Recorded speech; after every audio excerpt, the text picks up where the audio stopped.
I choose a life that fulfills my soul and not fuels my ego. Luke Howard. I was a former professional MMA fighter. I've been a refrigeration mechanic, a social media influencer, you would say, in the world of boxing. I'm a successful boxing coach. Without that trauma of a child that just wanted to be seen and wanted to feel loved and wanted to be looked up to.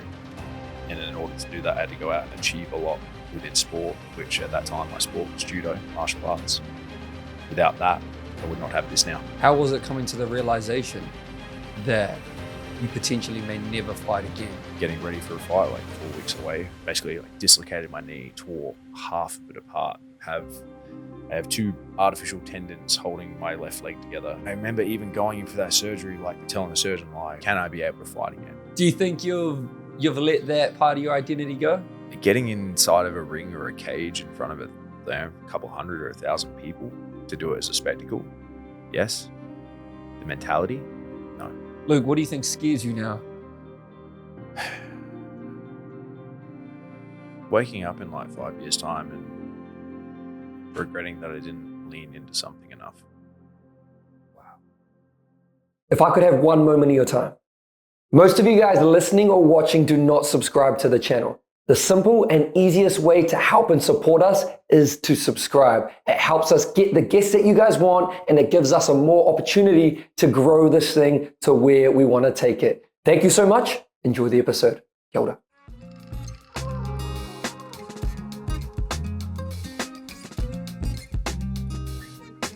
Luke Howard, welcome to the Modern Show. I hope you were recording that. Yeah. As I'm like, we didn't just do our like 85th podcast before the cameras start rolling. It's actually a good point. We need a disclaimer for the people. Yeah. Actually, this is probably our 85th plus podcast conversation. I know. It's like this is what I mean. Is like I was actually concerned about coming in to do this because we have had so many of these exact conversations and this style of conversation just around the house for the last 4 months? Yeah, 4 or 5 months. Yeah, and genuinely expansive, genuinely engaging, like, and that exact style of conversation that we were just talking about, open-ended. I'm listening to learn, and like allowing just opinions to develop and change and all that, those sorts of things. So I was coming in going like, we've had so many conversations where it was just like, man, if only the camera was rolling. And it was a joke that we did when you first moved in. Hey, bro. And then I was like, what if this is the one conversation that the camera's finally on and it's just dog shit? we're like sitting across from each other like, so you like cats? Because we actually have conversations off camera, and we look at each other like, imagine if that was recorded. Yeah. We're like, wow, that was fucking cool. So we're gonna one time. It's like the one time we actually plan to do it. We both just sit there just scratching our fucking heads. Like, well, we tried. Yeah. To get us started, Luke, what do you think we need to know about you, bro, in order to understand, I guess, a little bit more of who you are and the life that you've lived?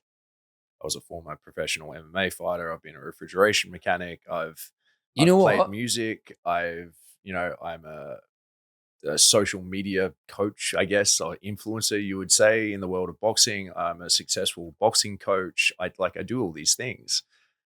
I really want to cut you off right now, but I know you're speaking, but this is perfect. I actually want you, I'm just going to flip the script now after you've said that.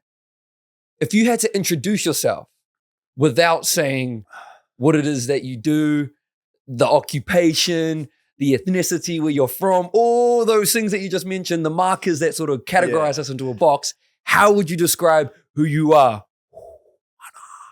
Yeah, I fucking knew you were going to ask that. And I was like, fuck you. Because I told you, we've had this conversation and we've just gone, this is the hardest question on earth to answer.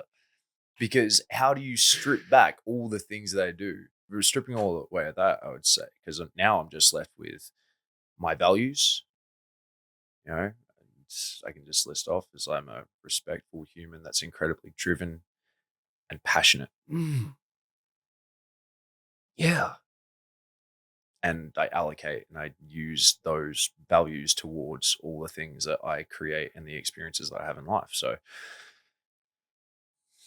yeah, like I'm driven, I'm dedicated, and a lot of that's that's what I mean. It's like when you start asking that question about who are you without describing all the things you do, I look at it and go, you're just kind of asking me the reasons why I do that. Bro, To a it's certain so extent. true. Yeah. You go to the descriptive words. You I have thought, I to. thought the same. It's like, because what else is there? Yeah. All those other things are like community markers. So what you're doing is you like by taking all those markers away, I just have to go straight back to it. It's just like, well, without all those community markers and those things that I do, if I was to push into completely new fields in my life, what would I be doing it with? I thought the exact same answer as you Dick as of well. a question.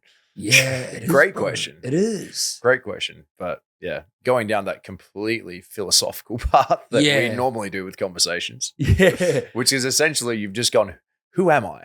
Yeah, bro. Yeah. Deep question, cuz. It is. You mentioned driven, passionate, ambitious, all those sorts of things. Do you think you've always possessed those values, that fuel from a young age? I've always been a high achiever. And the reason I was a high achiever in different aspects of life is, I guess, it's always changed. The reason behind it, or I never really understood the reason why I was a high achiever in certain aspects of my life when I was younger. That's probably not until I was an adult that I kind of understood, some of the things or some of the thought processes and understanding myself of like why I had to achieve so much, why I had to be successful, where that came from. Why did you, or what conclusion did you come to of why you needed to be successful at a young age? It's the only way to get noticed. I'm honest. Like this is just like standard therapy talk now, but yeah, like I was always successful. And it just comes from childhood. Love my parents, love my family, but it's really interesting the more that you go in and start like recognizing some patterns and behaviors of, and really dialing back and understanding like where these kind of habits came from. And you can kind of make peace with it. And like, 'cause I'm okay with those habits and those shortfalls, because like I didn't really have a lot of self-worth when I was a kid, when I was a teenager, through my early 20s, late 20s, actually. Even then, not a lot of self-worth. A lot of my worth was derived from just the validation of the things that I could achieve and do. If I'm able to achieve this, and people think this about me. So it was a lot of external validation. So, especially when I was, I got quite successful in sport. I was always successful in school, but the school one didn't land. That was just kind of the new baseline. I got straight A's like all through school, and it was just kind of like just kind of happened, But like the thing where I received the most attention was from being good at sport. So I wanted to be good at sport, and it's probably what got me into martial arts for so long. And it's like, this is what I mean. It's like when I go back and I understand why I did those things, I can't be mad at it. Wow. Because like having those, I don't want to sit in like TikTok therapy talk and just be like, having those traumas, like, fuck off. like to a certain extent, but it's like, for lack of a better word to label it, without that trauma of like not feeling accepted, not feeling that feeling of belonging, not feeling that love and admiration from other aspects of my life, having this one thing where all of a sudden I felt important, I felt included, I was receiving the attention that I was like kind of craving from that. And that's the reason I probably stuck with it and developed that love for martial arts and competing. I can't be mad at that because it's given me the life that I have now. And I love my life. Like I've been doing martial arts for the past 24 years, 25 years. No, 25 years. It's a long ass time. It's a quarter of a decade. Holy shit. And it's blended and it's changed. And like now I'm at the point where it's, like coaching and being able to help people with that is a extremely fulfilling and wonderful thing to do with my time. So without that trauma of a child that just wanted to be seen and wanted to feel loved and wanted to be looked up to, And in order to do that, I had to go out and achieve a lot within sport, which at that time my sport was judo, martial arts. Without that, I would not have this now. And what's sort of made you come to this area of self-worth? You can call it self-acceptance. You said even in your late 20s, you'd still crave that external validation. And now you've come to a spot where you're very comfortable. You even say it to me all the time, like, bro, I don't know what it is, but I'm here. What, if you had to dive deeper into it, what do you think is the reason for why you feel very comfortable in your skin now? Therapy's got a lot to do with it. I mean, yeah, like we've been, therapy and mentorship really, but also the decision and wanting to change. I think things got to a point for me where, like everything's okay, but there's just an underlying, like there's that underlying tone of just like, am I good enough? Just running on repeat through your entire life, which is a tough thing to sit with. But it's not until, you have the proper mentorship and the proper structure and community and guidance around you that you can go, let's sit with it. And honestly, it's like it's not until you sit with it that you can really understand why that is, accept it, and then start, doing the changes consistently over small periods of time, small changes over a consistent period of time in order to feel more comfortable and feel, more at home in your own skin. So I think things got to me. I had an incredibly low point. I don't know, I've experienced like multiple low points like over the years, but I think it was probably around 18 months ago, 2 years, where it's like things were like, I think it just became apparent to me that there are certain things that I want in life, and that I want to experience in life, and that unless I like actually sit with a lot of this and do it properly and like really go into it and be unafraid to walk in to the discomfort, get comfortable with discomfort and really sit in it, then I'm like, unless I like start to change a lot of these things, then it's just old patterning. It's not really the trauma that's holding me back, anything like that. It's just old patterning. It's old choices, old ways that I used to do things. I'm like, unless I look at those, get comfortable with them, and then start to change them, I'm like, I'm not going to have the type of life that I would like to have. I'm always going to be held back in that old system thinking, is this enough? Is this enough? Am I enough? Wow. And I'm like, it got to a point where I'm like, I don't want to live my life for the next 30, 40 years like that. And it's so common. There are so many individuals out there that question themselves every day. Yeah. It still pops into my mind every now and then. Yeah. Am I enough? Yeah. I think before it's like I don't think those, like humans have like a negative bias towards things. Mm-hmm. But this is what I mean is like, thoughts are like processes, like snowballs rolling. And I think the old pattern was it's like that thought comes in, but it comes in so often and regular, and then it's like you feed it. So that voice gets louder. Yeah. Versus now, it's like I still do it now. I'm still like, I like miss something. I'm like, I left it at home. Like, fucking dickhead. And then I just like reframe it but I catch it and immediately in my head, I reframe it. I'm like, it's not that bad. You just made a mistake. Yeah. And you just get on with life, but it's like, this is what I mean. Like the, like emotional elasticity kind of thing. Like just being able to understand that it's like your thoughts are not you. Yeah. Thoughts are fucking demonic at times. You haven't been sitting there and you just go, how the fuck did my brain think of that? Like, my God.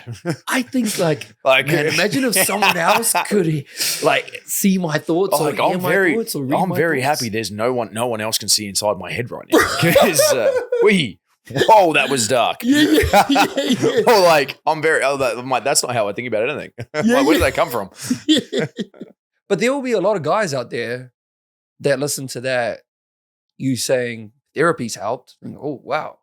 This guy, therapy's kind of, when I think of therapy, it's kind of like frowned upon for men to do therapy. I don't hear too many guys be open about, oh yeah, nah, I see a therapist. Like, I'm super open about it. No. I mean, like the commonality of it. Yeah. For me, like, I don't, particularly back home in New Zealand. Yeah, no, that's fair. There's this kind of, I guess there's still kind of a stigma around like it being, weak. Yeah. To seek help and do that. or even just, I don't think a lot of people really understand exactly what therapy is too, or haven't had much of an experience, or they have like this just preconceived view of what it looks like.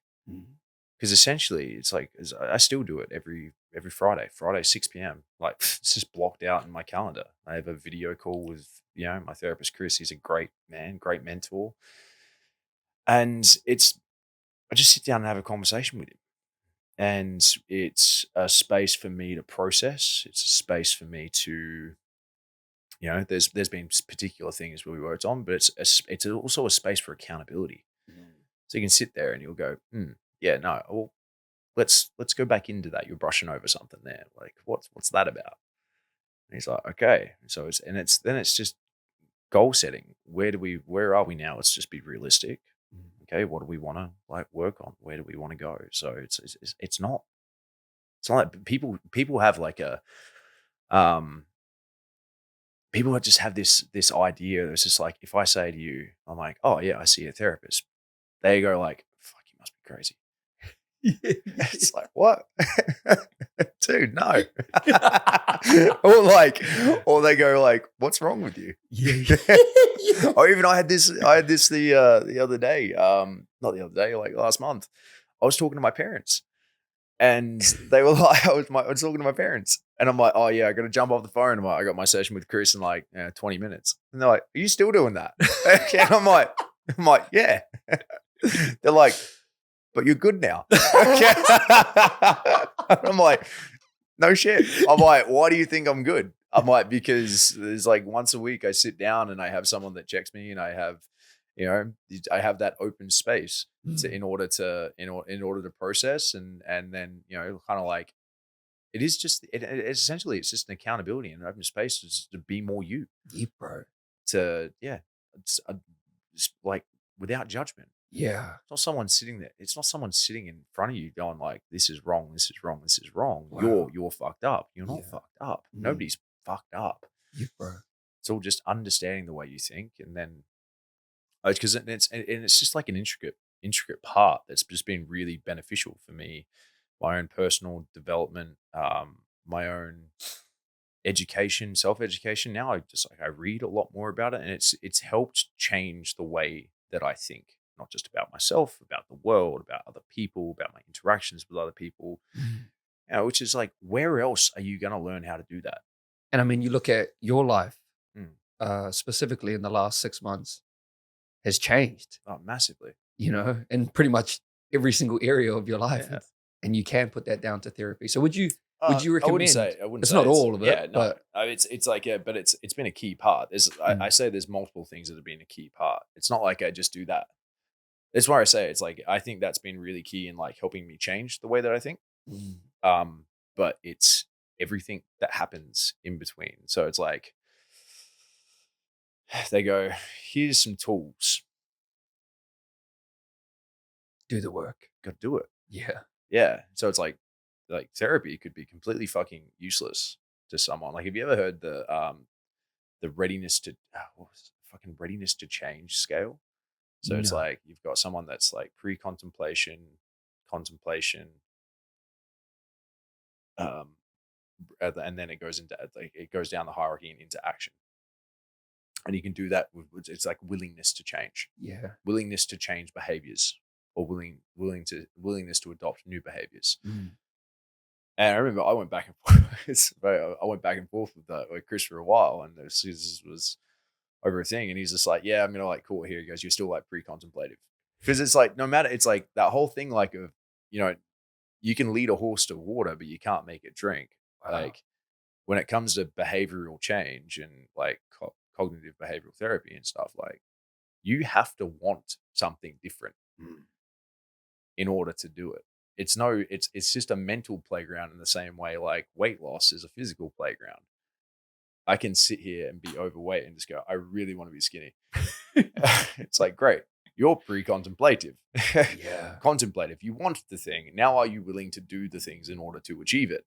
Wow. Like, just having I want to be different, I want my life to be better is one thing. But it's like, are you willing to sit? Are you willing to slowly implement small changes, use new tools to override like an old system that doesn't serve you in order to progress into something better that you want.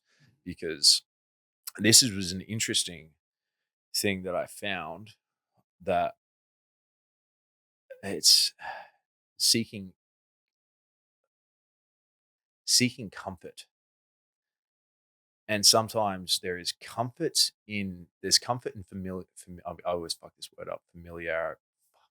Familiarity. That one. For some reason, that's the only English word I cannot say. I just butcher it every time.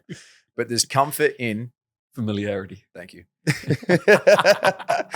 Even when what's familiar to us isn't good for us, because the discomfort of the unknown does not, it's like outweighs the comfort of staying in a bad situation that at least we know the outcome. Mm-hmm. I know that if I continue to do these things that are bad for me, I know what will happen. There's comfort in knowing that, versus on the other side over there, I don't know what will happen. So that discomfort in change. And that's crazy, bro. And it explains why there was times where it's like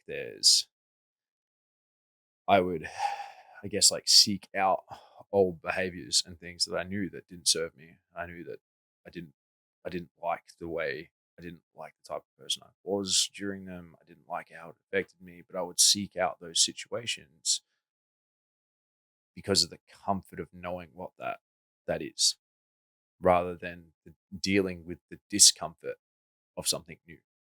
How do you think you deal or manage with uncertainty now, the unknown?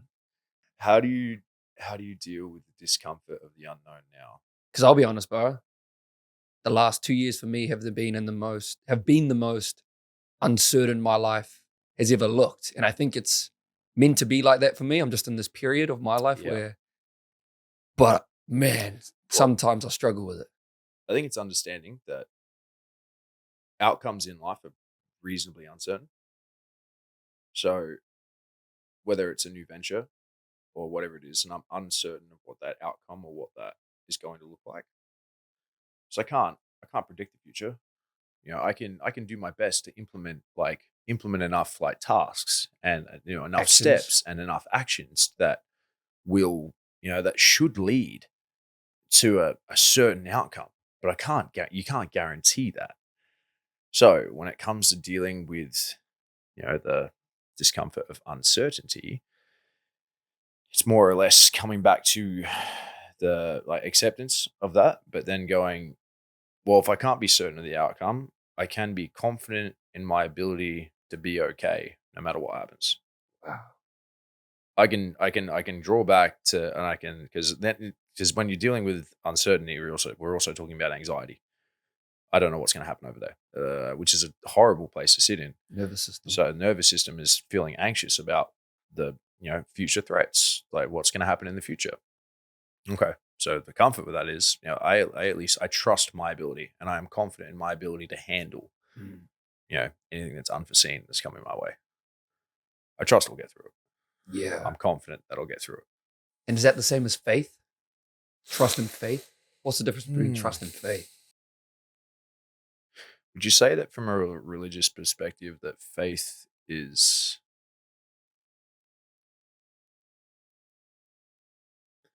it's the belief that it's like the belief that it's going to work out due to something external. I don't know the best way to describe this, but I'm trying to blueprint picture in my head. It's a great question. Because I think words are really important, and I love knowing the differences between them. Absolutely, brother. So faith, it's like I have faith that everything is going to work out, which is external from self. Yes, this is great. So I trust, I can trust myself to get through this, but then I don't know. Is faith interchangeable with trust? It depends on the context. I'll give you my example, bro, and you can deconstruct this with your brain, but I've always had trust in myself to get the job done, whatever it is. Shooting a podcast, my preparation, leading up to a fight. Usually it's preparation, right? For the thing, whatever it is.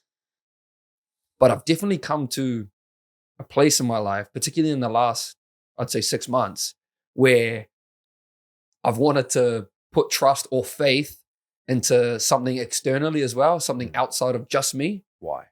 Why? Is because I think sometimes when you're constantly me, it's all on me, I'm doing it, I'm the one, bro, that can be exhausting. Sometimes you can lose trust, you can lose faith in yourself. When you have faith in something else, that it's not just me, you feel less alone. You feel like there's something that's almost pulling you when you do feel like you're going down. And I don't even know what that external thing is. Would not, like, I'm trying to like map that out. So it's like, yeah, because when it's just on me, it's exhausting. So it'd be nice to like put my faith and trust into like something greater in order to carry me along, to give myself a break, which is essentially just putting your faith in someone else. So then you have the confidence to trust yourself to then keep going again. So it's kind of a loop. So it's basically, I don't know, you're basically just placing trust and faith in yourself, but over here. Yeah. Instead of here. Yeah. Like, don't get me wrong, it's still here. Just the way that you explained that then, like how I pictured it, I'm like, all right, so it's like by believing that something else or something greater than you is like kind of got your back and going to get you through it. It's like, okay, so let's go downstream of that. Like, what does that then give you, having that, placing that faith up there instead of in yourself? Like, what does that do? I use the analogy of like a steering wheel, right? My hand's on the steering wheel. I'm driving this, wherever this is going. Bro, sometimes, as I say, when I do feel exhausted or losing faith, losing trust in Zach and myself, sometimes it's like, oh man, I would really like something else to help guide me in the steering wheel. You know, when I don't know who to turn to, what to turn to. So it's almost like, oh, now I feel more powerful because there's something else driving this car with me. It's not just me. Okay. Is that a moment that you need someone else or something greater to keep pushing you along? Or is that an indication that maybe it's time to pull the car over and sit for a moment? And sit for a moment, meaning rest? Yeah. Rest. Is that maybe a moment to take stock? Yeah. Yeah. Because I'm just going to like simplify that down as much as possible. I'm getting tired holding the wheel. It'd be nice for some, like, I'm tired. It's the thing. I'm getting tired. Your energy's low, right? I'm getting tired of holding the wheel right now. It'd be nice if someone could hold the wheel for me or help with the wheel. So it's like, what you need is a boost when you're feeling tired. How else do we recover from being tired? Do I need someone else to take over for me right now and keep pushing me along even though I'm tired? Or do I potentially just need a moment of rest in order to push again? I think I've always been curious around the word faith as well. Yeah. You know, just in general. Didn't really grow up in a religious household. Neither. Like, but just been very curious and like, it's always really interesting talking to someone that's really passionate about their faith and their religion. Yeah, bro. And I love having those kinds of, some people say it's like two things you should never talk about, like religion and politics. Yeah. Kind of agree on the politics one to an extent, but my religion is fascinating. Yeah. Like, I love having conversations with people. I'm like, and it's for that entire thing, the conviction that someone has in something, in their God, in their faith, in their religion, that things will work out. And it's just the conviction and the just understanding and asking questions about it is so fascinating. Would you say you're a spiritual man? I think everyone's a spiritual person. Like, spirituality just means different things to different people. That's why we have different religions. I would argue that religion is spirituality in the same way that, I mean, what in what context are you talking about the word or the description of spirituality here? Do you mean like I go and charge my crystals and fucking Ubud and dance around like half naked with glitter on my face doing this shit? Like, or do you mean that I'm in touch with my spirit and like I look to engage in, you know, more just expansive forms of thought beyond myself? The second one. Then yes. Your outlook on the world. Yeah. Your own purpose that could be just bigger than so I think, self, like, as you say. I think spirit is more collective collective of a greater community in that sense, I guess. Because if you talk, like hear people talk about, it's like, oh, their spirit left their body and then it goes to here and then it comes back in, and then that just creates the idea in my head that it's like a greater connection point. It's a greater community level of spirit from, all the people in the world, rather than just a much smaller subset of community, like my family and then my country and then this and then that. It's a much greater like point of view and ties everything together. So if that's what you mean, then yes. It's like, what does this mean in the context of a much larger picture? I think people that see you online, see your social media, see what you do, I think they would be kind of shocked in a way. They don't really know you about your outlook on life, the way that you do think. Well, my Instagram is just me teaching how to throw punches and bro. move your feet, like, Yeah. yeah, it's like, it's not, I don't post a lot of like personal viewpoints and opinions about myself. It's me teaching class. It's serving a kind of purpose. So it is actually kind of like hidden and restrictive in a sense. Like, and that's one of the things, like when I run the retreats, this was something someone said on the last trip. They were like, because they didn't know me from a bar of soap. They just watched my social media. That looks like a great experience. And then they came out and they're like, oh, you're like a normal person. And I'm like, yeah, yeah, I am. Wow. Yeah, I make jokes. Yeah. I'm like, I have a personality. It just doesn't come out when I have a very authoritative way of teaching, and a very specific style of teaching. And like, even like what you see on like the little clips, because I mean, it's social media to an extent. So it's like, I understand the format of how a social media video has to work. It has to be super engaging. I have to get them in within the first few seconds. All those sorts of things. It has to look a specific way. I clip the videos so it's just enough information to get the point across. All those sorts of things. So it's even completely different just watching that video and then coming to class. Been in my classes, stumble over my words. I'm a normal person, make jokes. like even that's different at that level. So it's like, you got to remember, it's like when you're looking at anyone on social media, you're looking at a very, very curated small portion of who that person is. Wow. Because it serves it's like that social media is serving a purpose to one extent. Like mine serves like multiple purposes. So like, I love sharing that information in order to help people, and I get a kick out of it, and I get fulfillment out of when people send me a message, be like, hey, these videos really helped. I feel like I know what I'm doing now, and I'm like, and it's also part of my business. Has it changed because you got 250,000 followers on your Instagram account? Has that growth changed your relationship with yourself at all? The rise in that type of status? No. Like, I'm the first person to say, like, someone uses the word like influencer, and I'm like a D grade celebrity at best. Maybe lower F. Like, yeah, like it used to I just had the experience. I went and cornered my friend in Melbourne. It was her first fight, one of my clients, and I just, from the experience training her for the last few years, like the first time I like made her do like a jab to the body, she like wouldn't do it because she's like, oh, it's gonna hurt me. I don't want to hurt you. So watching her go all the way up to like, she was thinking about doing like a corporate fight night, and I said to her, I was like, oh, listen, if you sign up for that, I'll fly out and corner you.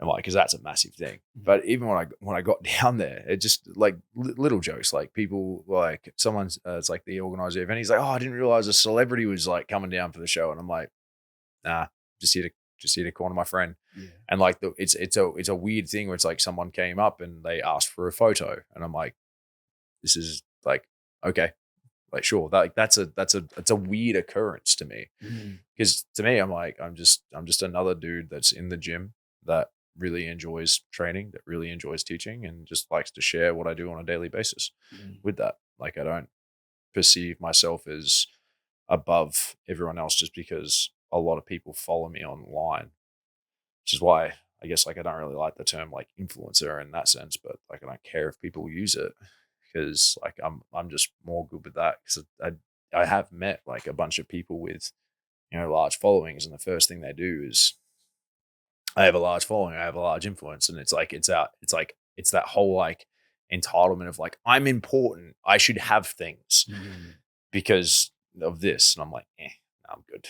Like, I don't expect anything different from anyone. Like, I still pay for shit everywhere I go. Like, yeah. Yeah. Do you think though that experience, for example, do you think that had an effect on, I guess, like younger Luke and that desire to be seen, that desire to be visible, that feeling of what fueled you then? Do you think that made an impact to that? I honestly think the only reason I grew the social media was kind of wanted to, I thought like I wanted to create, like online courses and things to help people how to box and help people in martial arts and things like that. And I guess there's two ways that you can do it. You can either create a product and then market it, or the second option is you build an audience and then, basically just ask the audience what they want, kind of thing. And I just went down the route of like, well, let's just see if we can put a bunch of people in the room. And it was a game, and it kind of was a game in that sense, because you have to get over a lot of things too, when you're doing that, and when you're like growing a social media, it follows the same rules as anything else: consistency, analytics, removing value of self from the performance of a lot of things. Like, you've got to just watch metrics and be consistent. And it's like a lot of the content I used to make was shit. you fucking scroll far enough back, like down my feed, and you'll be like, see when I like first started making content, you're like, the fuck is this? Wow, really? But then it got to a point where it's like, I think I posted like every day. It was exploration. It was like trial and error. So I came up with a subset of media ideas that I thought would be really valuable that people might like, and I created some content around those 4 areas, and then I would post different videos and different styles of content within those 4 areas. And then at the end of the month, I would look at the ones that did best, and then I would refine and move on. And then when I finally felt like I feel like I've got the format for this now, then I posted every day for 6 months for like no love. Wow. Just like to the point you're like, why am I doing this? To go from to get like just no progression in it. And then at one point it just went. That's how it works, though. Yeah. It was just accumulation of effort. Luke, if you look at your life now, going back to that uncertainty, let's go back to when you arrived in Bali about 7 years ago, 8 years ago. Pre-COVID, when I was fighting, yeah. Is this how you imagined your life would turn out as? No. I don't know what I thought my life would turn out as back then. I have no idea. Yeah, like at that stage when I first moved to, I think if I really think back, when I first moved to Bali, it was to train full time because I'd started fighting professionally in Australia, in MMA. And I was a refrigeration mechanic by trade. So I used to drive around to Woolworths and fix fridges.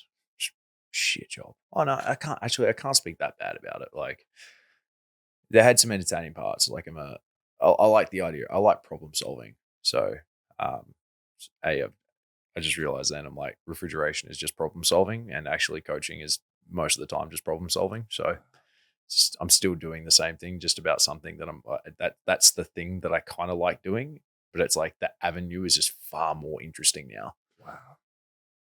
Yeah. But I think back then I just wanted to train full time and see what I could do with fighting. Spoiler alert, not much. And yeah, just kind of see what I could do with that. But I always had like that kind of backup plan of, well, if this doesn't work out, then I actually don't even know what this could be. Then I guess like I just go back and install air conditioners and fix fridges for the rest of my life and live in Australia. And I guess that's kind of where I thought like there was probably a trajectory of my life or an option for it to be that way. Wow. And I think it was COVID that really changed that. because I went back to Australia and I did refrigeration and AC work for maybe 6 weeks in Adelaide, and I hated it. I hated being on site. I hated being up in the roof cavities. Just, and it's like when you do that sort of construction job in Australia, I'm like, you can make like quite a good, like a very comfortable living doing it, and yeah, I packed it. Like basically the girl I was with at the time, like my ex, she was like, why don't we, she's like, why don't we move to Sydney? You can train people. You can teach people. And I remember I was like, I don't know about that. And I had to step way out of my comfort zone to do it. So essentially we drove from Adelaide to Sydney. I moved there. I knew one person. Wow. Knew one human in all of fucking Sydney, or two, my girlfriend at the time. Yeah. And then, I started a PT business from scratch, just teaching anyone anything really. And it started with like a Facebook flyer, and I was set up. There were no gyms were open. It was the middle of COVID. I had one friend at the time. Actually, I feel like people might know him, like James Smith. Oh yeah. He gave me some fantastic advice when I got there. And we were training some jiu-jitsu. So, I pick him up. We put his puzzle mats in the back of my ute. We go and set up in the dog park. And then at the end of the first session, he's like, why don't you just keep these mats in your car? He goes, that way we don't have to take them in and out of the house all the time. And, you can just, it'll help you too. You can train people on them, like, because you can need to do that. So it's like he helped me out a lot. He gave me some fantastic advice. So essentially, it started with me in a dog park from 7 a.m. to 11 a.m. like every morning, and I would just have people coming through. And at that point, no one knew who the fuck I was. I had to do everything from word of mouth, like a Facebook flyer, getting people in for free sessions and stuff, like just to build, hustle. Oh, you've got someone that want to train? Why don't you bring them along? No extra charge, this and that. Cultivate conversations, turn it into more clients and things. So I was like, I had to find an entire base from nothing in Sydney. And and that kind of got me into that area. Were you still fighting at that time? No, I had plans to fight. Yeah, there was just, I was meant to fight just before the whole like COVID thing like kicked off. I was getting ready for a fight. And then after that, and I moved back to Bali, I was once again planning on fighting, and then getting ready for a fight like 4 weeks away from a potential one, like snapped my knee in half. And that was just kind of the end of it there. How was it coming to the realization that you potentially may never fight again? It was always a feeling like it got taken away from me unfairly. Is there any sense? Because it wasn't really a choice to step out. It wasn't really like I'm done with this. I think now it's kind of progressed into the place where I'm like, I'm okay that that's not a thing. I've got other things to allocate my time for. And there was always a part where it was, especially growing up and having that, like it was the place that I received the most. We talked about this, the most validation, the most acceptance, all those things. It becomes a massive part of identity. So I guess until you can't do something, you don't realize how much I was relying, I guess, on that to be a part of my identity. Like Luke Howard, he's a guy that's like always in the gym training, but can't do that anymore. He's fighting, he's doing this, he's doing that. There's so much like identity attached to that. And then when basically like dislocated my knee, tore half of it apart. I have two artificial tendons holding my left leg together, and just a massive scar down the side. It was like one of the most horrendous surgeries and recoveries I've ever been through. So it's just like, even when, and I remember even going in for that surgery, like telling I didn't want to let it go. Like telling the surgeon, I'm like, I really how do I get back to the position of can I be able to fight again? Can I be able to fight again? And then the first it was a long rehab. Yeah, and even through that entire time, it's probably what pushed me to rehab the knee properly. Is I wanted to be like, I want to do this again. I want to do this again. Why? I'm like, because I feel like it was taken away. Mm. And it's like, I feel like part of my identity just got taken away within that. How do I fill my time? What do I do? It's probably like, yeah. So it's that. And I guess now I'm like, there's so many other things that make up me as a human. It's just one of the things that I used to do. It wasn't who I am. Like, I'm still me with if I never have a fight again. Like, I've contemplated having a boxing fight. I was meant to do one this year. Yeah, bro. I was meant to do one in March. Yeah. Then just got sick as hell. Oh my God. Never been that sick in my life. Like a 4-month stint. It finished with salmonella and dengue just to tie it off. Wow. No, that coming to that acceptance, because a lot of individuals go through, a fatal injury or an injury where they can't get back to their sport and they struggle. It's hard. Really struggle, yeah. It's hard because it is. It's like you lose you lose a little sense of self with it. Mm. And this is actually comes back to your initial question. You're like, who are you without describing the things that you do? Okay. So if we have to pull all those things away, like fighting would have been one of them. Can't have that anymore. So being able to like, describe yourself in a certain way is also just attaching worth to yourself without all these external things that you do. So I guess maybe being able to answer that question means you're okay with some of the things on the outside disappearing and you can find new avenues for it because they aren't you. Wow. That probably sounded backwards as hell. Yeah. Like someone listening, that's going to be like, that doesn't make any fucking sense. Man, these guys are high. Do you think you've let that part of your identity go? Getting inside of a ring or a cage in front of a couple hundred or 1,000 people to do it as a spectacle, yes. The mentality, no. Wow. It's just allocated to different aspects of my life. Just what does it take to be you've done this. What does it take to be a competitive athlete and a fighter? It takes a lot of discipline. It takes a lot of drive, a lot of ambition, a lot of structure. Like, they're just all really good qualities that can help you in so many other things. So it's just finding something else that you want to fight for. What do you want to fight for now? To be honest, I'm not quite sure.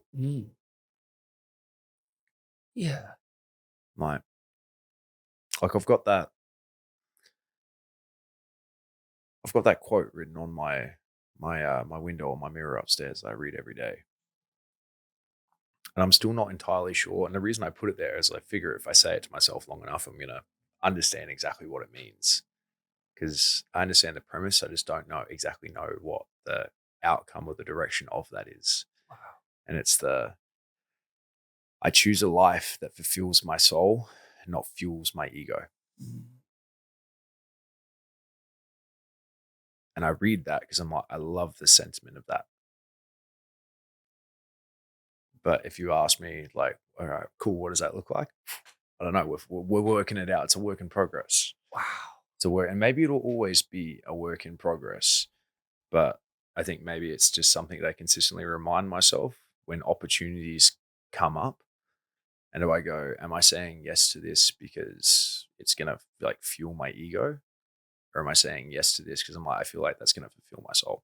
I feel like I'm going to get a really good feeling about doing that thing. Not just like, I'm going to stick this like fucking feather in my cap over here and like use it to parade around or whatever. Like, am I doing this because I truly want to do it? Or am I doing this from a, external validation point? So it's a constant reminder. Bro, that's good. That's great. I'm even pondering like, what is it that I want to fight for? Yeah. Because it is a deep question. It's a tough question. Fighting's probably the wrong word. Yeah. What are you creating for? Yeah. Sacrificing for. Yeah. You know what I mean? So what are you driven towards? Because I think it comes back to what we talked about earlier about the trust in self, faith in something else conversation. And it's like sacrificing for what? What is it that you really want? Is it some claps? Is it? Yeah. You know what I mean? Do you want to feel applauded by your peers, or do you want to feel like nourished by yourself? Yeah, in bro. that sense? Yeah. Am I doing this for someone else to tell me good job? In this stage of your life, what is it that you think you need to work on going forward?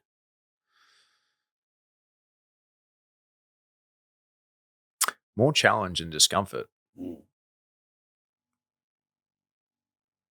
Yeah, more challenge and more discomfort. It's a weird thing to say. Yeah. Yeah, because that to me just looks like new opportunities for fulfillment. And that could be like a bunch of different things. Like sometimes traveling is discomforting for me. I have an exceptionally strong routine. I like my routine. You know, it's like how do I challenge myself just a little bit each day? And sometimes in big ways, and sometimes in small ways. Sometimes I got to challenge myself by not telling someone I think they're fucking stupid. Like, and I'm like, that was a challenge not to let that come out my mouth. Because I'm like, all right, check your prejudice. Okay. Yeah. Everyone's on their own journey. I just don't agree with you. Okay. All right. All right, deep breath. Yeah. You know, that I'm gonna be honest, like I'm fucking human. Like that's a challenge. Absolutely. Yeah. And that could be so many different things as well, right? Challenge Yeah. and discomfort. That doesn't need to be just physically. That could be in relationships. That could be in it's finance, relationships, that could it's be relationships, it's finance, it's work, it's travel. travel, it's all those things. Like that's what I mean. Like in different areas of life, what do you want to attract in? It's just like, what do I want to attract in romantically? What do I want to attract in physically? What do I want to attract in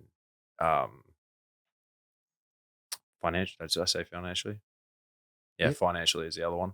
If I look at like the main buckets of life, self, interpersonal relations, and then kind of work. Essentially, as a man, it's like, what do I want to attract in? It looks different in all those areas, but I guess like a blanket term for that would just be discomfort and challenge. Because I could look at a romantic relationship sense and I'm like, I want to attract in the right woman that will challenge me and make me uncomfortable, but in a good way, Yeah. you know, in that growing equal sense that can add a lot of value to my life and I can add a lot of value to theirs. Within self, I want to add discomfort and challenge my beliefs, challenge the way that I think, continuously challenge my habits, you know, which can be uncomfortable to do. And then in work wise, it's the challenge of growing and doing something new. The discomfort of doing something new. And there's a few that's what's been discomforting lately is literally in the last basically the last 6 months that you've like spent a lot of time with me in that point. It's like, and we've seen it. It's like things have changed in my work environment and my business environment. Things have changed quite dramatically, and I'm looking at next year as like more at a point. I'm like, okay, cool. Where do I want to go with this now? You mentioned romantic partners. Yeah. What is your relationship with women? What is your relationship like with women? Just I'm single, so like it's just my relationship with women is probably limited right now. Yeah, like I don't have a lot of, I'm not like actively going out and dating and getting caught up in a lot of that. Not actively going out and seeking like casual sex or anything like that. It's just I don't feel like, once again, this comes back to like the fulfillment versus ego thing. I'm like, yeah, it's like it's like I'm not gonna lie, we live in Bali. You can go out to a club almost any night of the week here, and I could spend a lot of time chasing that. But at the end of the day, I'm like, that would just be fueling my ego.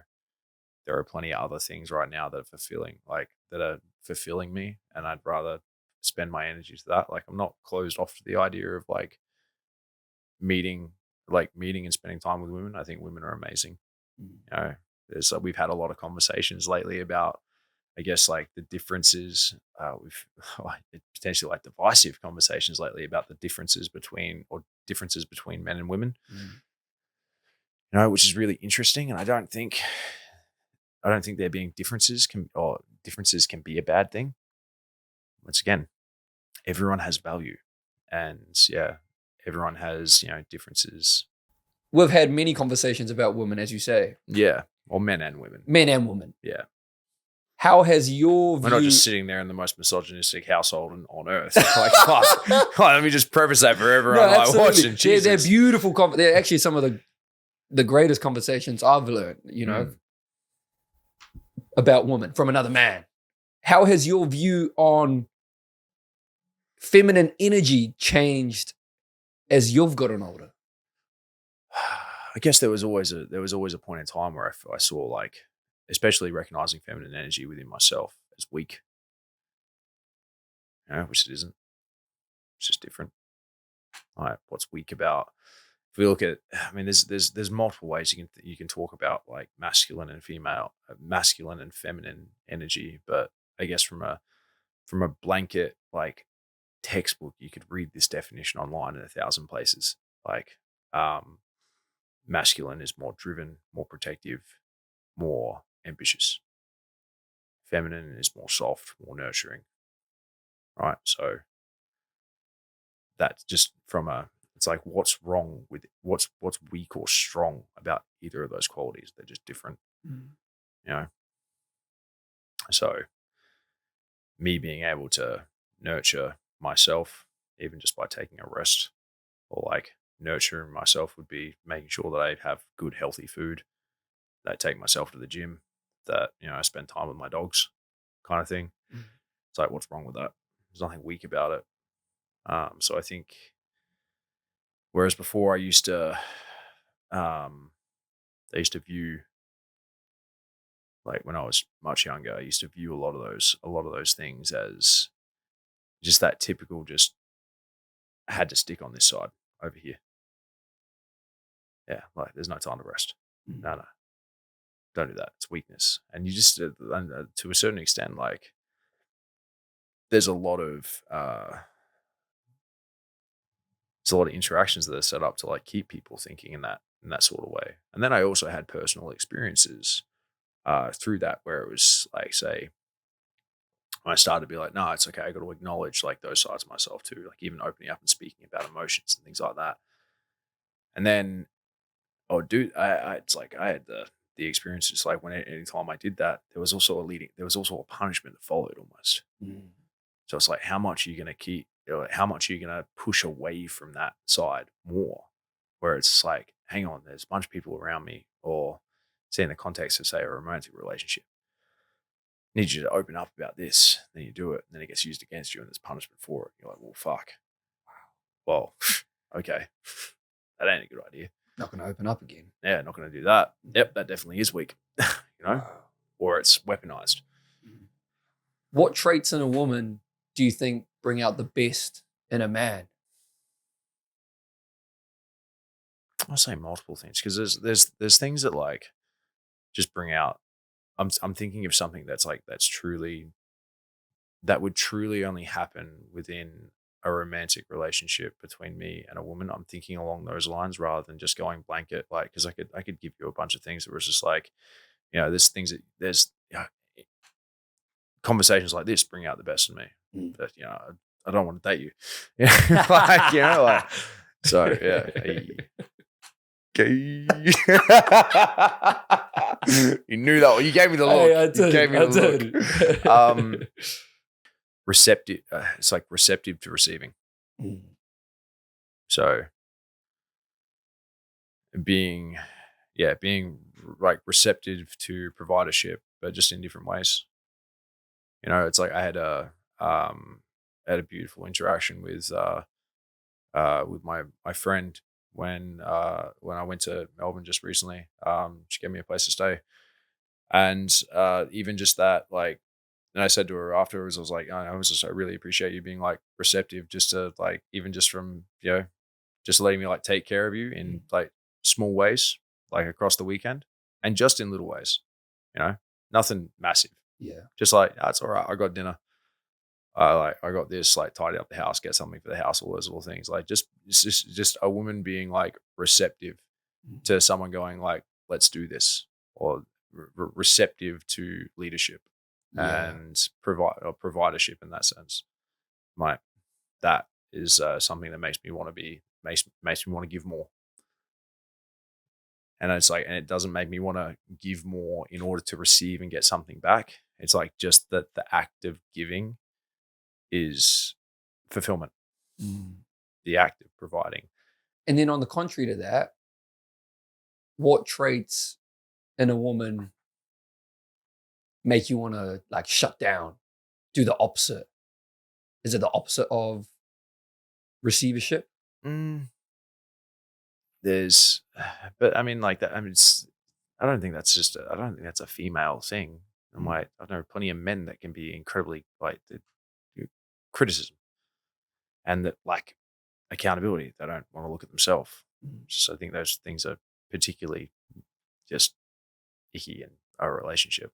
It's like, if you're going to overly criticize me for the way that I am, then we probably shouldn't be here. Yeah.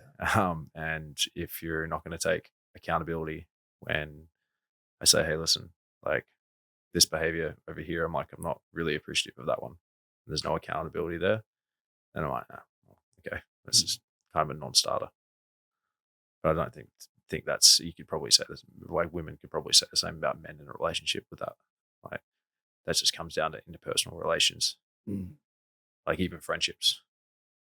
Like if you're overly criticizing of me as a human and I call you on it and you dismiss it straight away, I'm like, how long are we going to be friends for? Yeah. Well, you don't want to be no consistently being shut down, or being told you're, I don't know. It's not a very growing environment. No. Speaking of past relationships, to close this one off, what has a past relationship taught you about the man you never want to be again? God.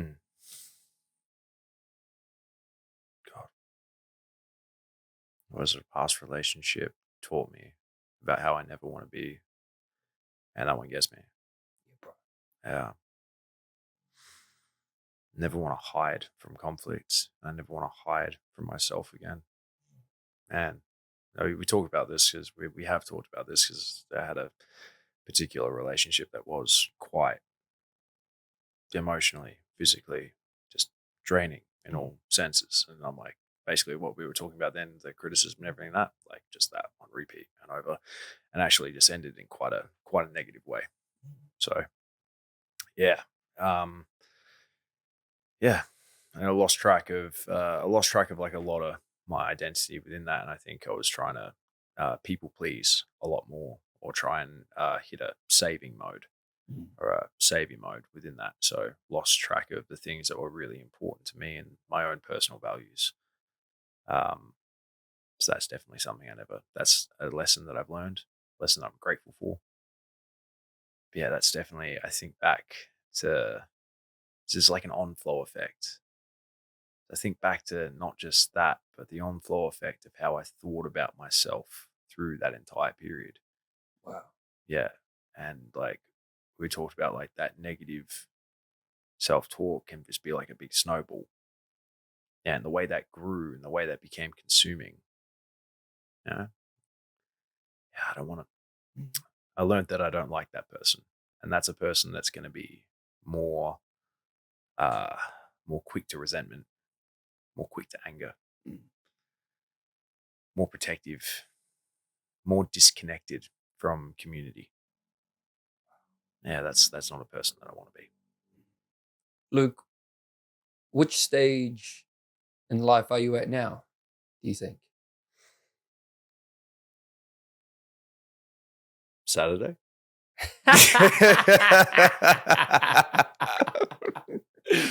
Shit, bro. We're meant to be going to DWP tomorrow, bro. And Zach has been struggling.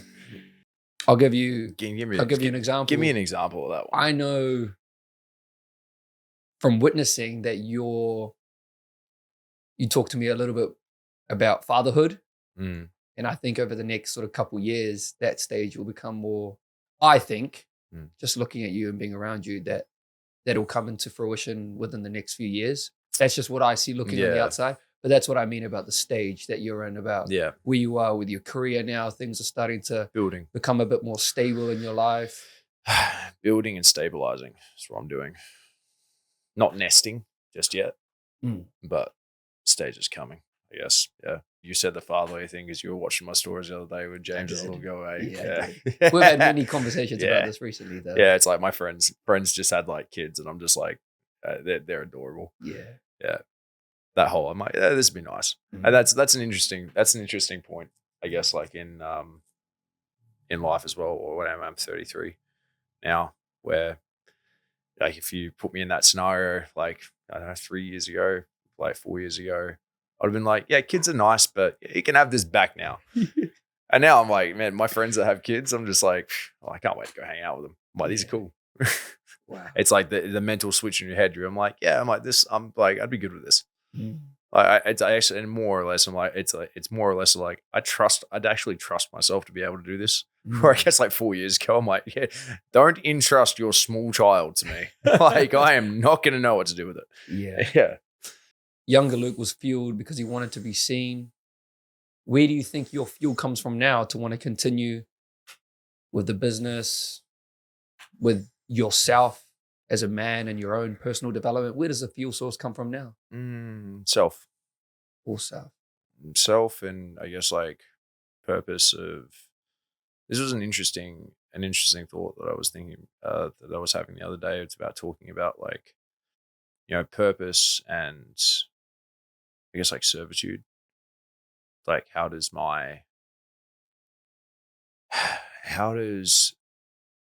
like self like impact and serve my community or the world on a more impactful scale? Not for validation, but in a sense of like, how do I help? Of service, eh? Yeah. How do I be of service? Because there's fulfillment within service. I think that's the difference between like doing it for like adoration from other people and doing it for your ego, and then just going like, no, there's actually, it's a nice place to create from, and think of like, how do I, like, even like with business and stuff, like now I'm looking at things and going like, oh, well, how does this, what it's like, how does this product, how does this experience, how does this thing that I'm going to do, how do I deliver that and create it in a way that best serves who I'm trying to help? That's a great reframe, eh? Rather than just like what makes the most amount of money. So I've never done that. Yeah. If I wanted to do that, I would have learned how to day trade when I was 14. Yeah, bro. Sitting on my computer and just like, do that. And that's why I remember I asked you, what's more important, making money or how you make your money? I think it's how. Yeah. Yeah. Like, there's a certain, I don't know. I mean, like, there's a certain amount of money in life that just creates like, that removes scarcity. It gives you security. That's essentially what like we have the entire term financially stable. Like it's there for a reason. It does take a certain amount of money to know like security wise and like you're good. But I guess like once you're at there, then it's what's the purpose of making more money? How can I help other people how can I make help more money? How can I or just like what happens when I make more money? Yeah. What does that actually mean? Yeah, bro. What does that mean for me? What does that mean for my life? What does that mean for the having a family? Is it? I think there's got to be a point where it's just like there has to be like an amount of money that you can possess where it's like anything over this is just like dust, like fucking fairy sprinkles and shit. You're like, well, what? Like, you try and think about like what that number is in your head, because you go, oh, it'd be nice to have like, I mean, let's just go like extortionate. It's like, oh yeah, I've got like 2 million in liquid in the bank. No, what does that mean? Okay, and then you're like, what? How would your life be different on a day-to-day basis? And then what if it was 5? What if it was 10? What if it was 20? What if it was 50? And there's got to be a point, because then you can start going like, what do I use more of this money for? But there's got to be a point where you just go, I'm out of things. Yeah. Like I'm out of things that I could change about my life on a logistical scale that would probably make me happier. To the point where I'm like, I'm just out of things that would I'm out of spending money on things that are going to benefit me. Now I'm just, these things are going to like, be now a I'm just, now. like now it's just like when you start getting to the point where I'm like, I bought a jet. Yeah. Like I bought an island. Yeah. Like I just own things. You, bro. Yeah. No, that's definitely the next thing on, like, something I've been thinking about more now is around this. I think being out here, being around you is around this idea of money. Yeah. And that next step for me, for, you know, what we talked about, you being the Howard of your family, being that individual of your whānau, of your family, that's got that next step of providership, right? Yeah. And I've only just come into that. Because then you start going like, when it comes to money, you go, well, how much is enough? Yeah. Because I don't know. It's like I see so many people where it's just like, oh, this isn't. You have a number. It's like, this is enough for now.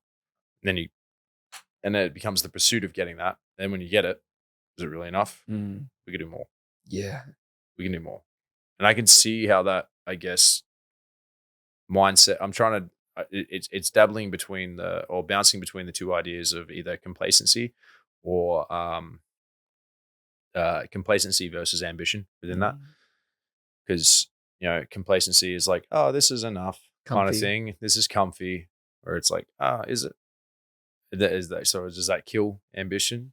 But then sometimes like being too ambitious of like, when will it ever be enough? Goalpost moving. The goalposts just keep moving because it's like, and I don't know how you put a price or a number on like, yeah, this is enough. Yeah. Wow.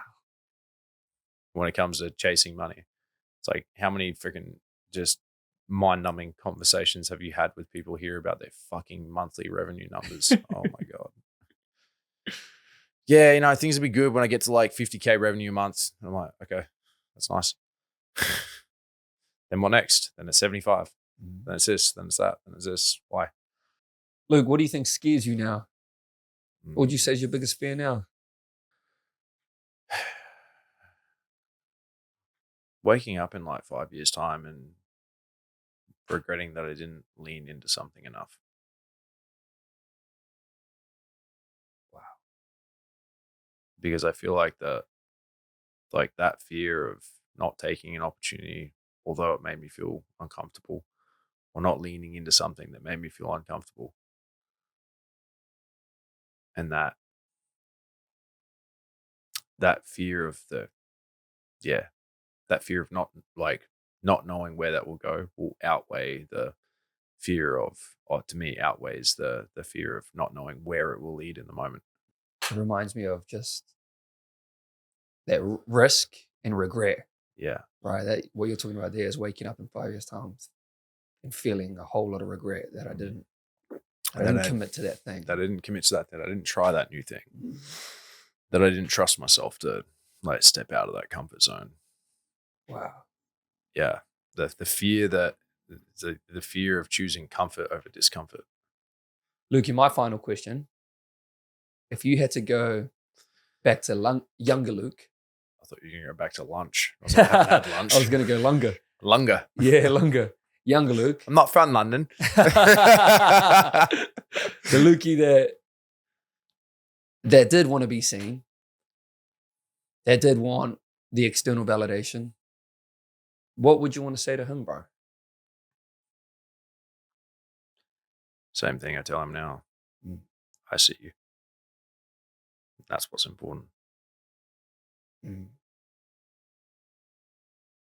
I see you. I get you. We're good. Yeah. Proud of you. Yeah, brother. It's I guess being in your life, even I've spoke to you off camera, but being in your life for the last 5 months consistently, very proud of you too, bro. Like, thank you. Appreciate that, man. You know, your life was still good. You know, you still lived a good life. Don't get me wrong. Yeah. But there's been a lot of growth for the both of us, to be honest, in this period of time. So I mean, it's something that I said to you like the other week. I was just like, man, like, I said to you, man, I'm like proud of where I've seen you kind of go in the last few months, like putting yourself out there. You're like, when you were first doing people on the podcast, you're like, and I saw it, you're like, oh, I don't know if I can get this person on. It was like really tentative. And then what was it? We were just at a restaurant the other day, actually a cafe, just eating. And you were like, I wonder if I can get and you come back and he's like, and then you're late home, you just walk in the door, you're like, oh yeah, no, sorry, yeah, I'm going to get him on the pod next week. I got a meeting set up. You flipped the confidence switch, and it was awesome to watch because it was something that was so new to you, and how you're just like, nah, I'm just going to go and get that. Yeah. I love that. I think it's like we spoke about value, and it is a confidence thing, not knowing that you bring value to the conversation. And I think being here and meeting so many people that on paper are very successful, and you'd perceive them to be valuable, successful, whatever word you want to use. I mean, oh man, I don't feel like I'm enough to bring some type of value to that conversation. And then once you do it consistently and they leave like feeling good, like, fuck, that kid he brought something there. I want to see him again. Exactly. But I told you it's the energy that you bring to conversations. And I've had to remind you of this a few times. Yeah. Because it comes down to the reason that we've had so many conversations just off camera in the house, and why they go for hours on end. Yeah. Is you're not afraid to share an opinion, but you listen to learn. You don't listen you're not waiting to speak. Yeah. Right. So your ability to sit and have a conversation and bounce the ball back and forth. Like, some people are not good at it. Nah. It's got to be tennis. Bro. And eventually you have to hit the ball back. Lukey, we have a closing tradition on this podcast where the previous guest asks the next guest a question, not knowing who they are. Oh, that's it. That's new. Okay. The question for you today, my brother, is if you have the power to remove any concept, what concept would you want to remove from this world? What's he going to say? Because my brain just thinks of stupid jokes. It was nothing insightful. My brain just went, what's something I can say that'll piss off the entire world? I just finish on just like a mic drop, like, oh fuck. Like what's one concept that you want to remove from the world? And I'm just like, gender equality. Yeah. Which for context, these are the jokes that Zach and I make all around the house all the time. Every day. Because it's what we said, it was just like we just say ridiculous things with the context. It's funny and it's a joke because we know we're not serious. Yeah. I don't know if there's any I don't think that there's any idea that I want to remove from the world. Like, why? Yeah, I don't know. I don't think there's an idea or an ideology that I want to remove from the world in general. It's all right. Yeah. It's a weird question. Tough question. So I'm not that strongly opposed to anything, which makes it a difficult question to answer. Like, there's like when you say like one concept. So now I'm starting to go down the rabbit hole. Well, there's not one real idea that someone else can have that would really fucking annoy me that much on earth, and I'm like, I want that gone. Yeah. So now I'm starting to go down a thing of like, well, now I got to look at social injustices, or bro. I'm like, because that could be conceptual.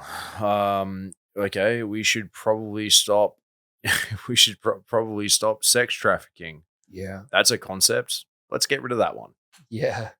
I'm like, how deep do I go down this? And now I got to like, now you're forcing me to think about all the major injustices in the world and then pick one. Why do I have to pick one? Yeah. That's the bearing of responsibility within that, Luke. It's your job to remove one of these 7 to 18 heinous things on earth. They're all equally as bad as each other. You got to pick one. The others may get stronger though. Yeah. Like, you're like, fuck. Wow. Yeah. There's a lot of power in that. Yeah. Luke Howard? It's a great way to just get out of that question too. Tough question.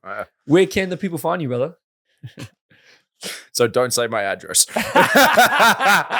No, you guys can find me on Instagram, Luke Howard _ MMA. I reckon plug your retreat here right now as well, because you got a retreat coming up in April. Is that the next one? What are the boxing retreats about? Man, in a short term, in a shortest answer possible, community. Like, my favorite thing about running the retreats is bringing people together from all over the world that only have one thing in common, and just creating that whole community vibe across the week. Like, martial arts and gyms were the place where I felt the most at home. So I would just want to recreate that experience with a group of strangers every trip.